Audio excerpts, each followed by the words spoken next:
আল্লাহ বলেন কুলু আশরাবু ওয়ালা তুসরিফু ইন্নাহু লা ইউহিব্বুল মুসরিফিন। Eat and drink, be not extravagant. Surely he does not love the extravagant. আল্লাহ বলেছেন খাও এবং পান করো, কিন্তু অপচয় করো না। যারা অপচয় করে তাদেরকে ভালোবাসেন না কে? অর্থাৎ আপনার যতটুকু লাগবে আপনি ততটুকু খেতে পারেন, সমস্যা নেই। ধরুন আপনার বাসায় আম লাগবে 10 কেজি, আপনি যদি 20 কেজি আনেন, এটা কি অপচয় না? এটা অপচয়। আপনার যতটুকু খাওয়া যাবে ততটুকু আপনি খাবেন, আর যদি আপনি ফেলে দিবেন, এটাই হলো অপচয়। যারা অপচয় করে তাদেরকে ভালোবাসেন না কে?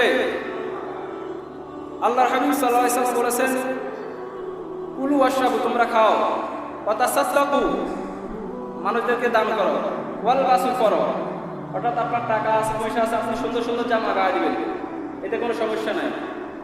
কিন্তু আল্লাহ হাবিব সাল্লাল্লাহু আলাইহি ওয়াসাল্লাম বলেছেন মা লাম ইয়াসরাফু, কিন্তু তোমরা অপচয় করো না।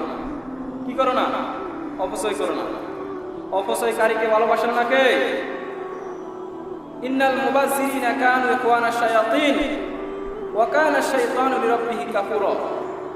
আল্লাহ বলেছেন যারা মুবাযযির, বেশি অপচয় করে, অপব্যয় করে, আল্লাহ তাআলা তাদেরকে শয়তানের ব্যয়ের সাথে তুলনা করেছেন।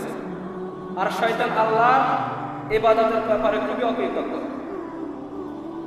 অর্থাৎ আল্লাহ তাআলা এই আয়াতে আরো ভয়ঙ্কর কথা বলেছে।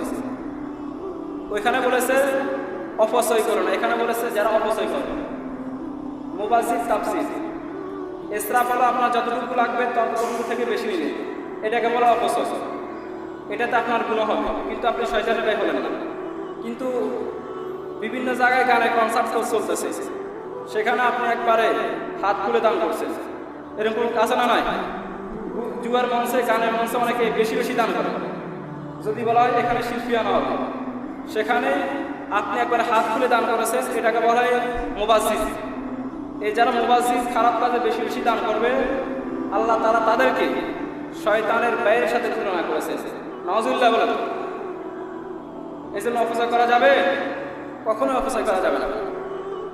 আল্লাহর হাবিব সাল্লাল্লাহু আলাইহি সাল্লাম একবার আম্মা জান আয়েশা রাদিয়াল্লাহু তাআলা আনহার ঘরে ঢুকলেন। ফাওয়াজাদা কিসরাতা কুবসিনা ফাতারাল আরদি ফাকাদা নবী সাল্লাল্লাহু আলাইহি সাল্লাম। আল্লাহর হাবিব সাল্লাল্লাহু আলাইহি সাল্লাম যখন আম্মা জান আয়েশা রাদিয়াল্লাহু তাআলা আনহার ঘরে ঢুকলেন, দেখলেন যে একটা রুটি পড়ে আছে, সিয়া রুটির টুকরা। তখন আল্লাহ হাবিব সাল্লাল্লাহু আলাইহি সাল্লাম সেটাকে হাতে নিলেন, বলেন হে আয়েশা, এটা হলো দয়ফুল কারীম, এই রুটিটা হলো সম্মানিত খাবার। যে ঘরে আল্লাহর সম্মানিত খাবার এসে অপমানিত হয়, অপদস্থ হয়, ওই ঘরে আল্লাহ রাব্বুল আলামিন কখনোই রিজিক পাঠান না, ঠিক না? আমরা অনেক সময় খেতে বসলে একবার প্লেটে ভর্তি করে নিই, এরপরে খেতে পারি না। এরপরে বিবাহ শাদীর অনুষ্ঠানে যাই, আমরা অনেকে দেখবেন 6 মাসে 9 মাসে গরু গোশত খাইতে পারি না, কিন্তু বিবাহ শাদীর অনুষ্ঠানে কোনোরকম সুশি পেরে দেয়। এরকম লোক আছে না নাই? শুধু অপচয় দেখবেন বিবাহ শাদীর অনুষ্ঠানে।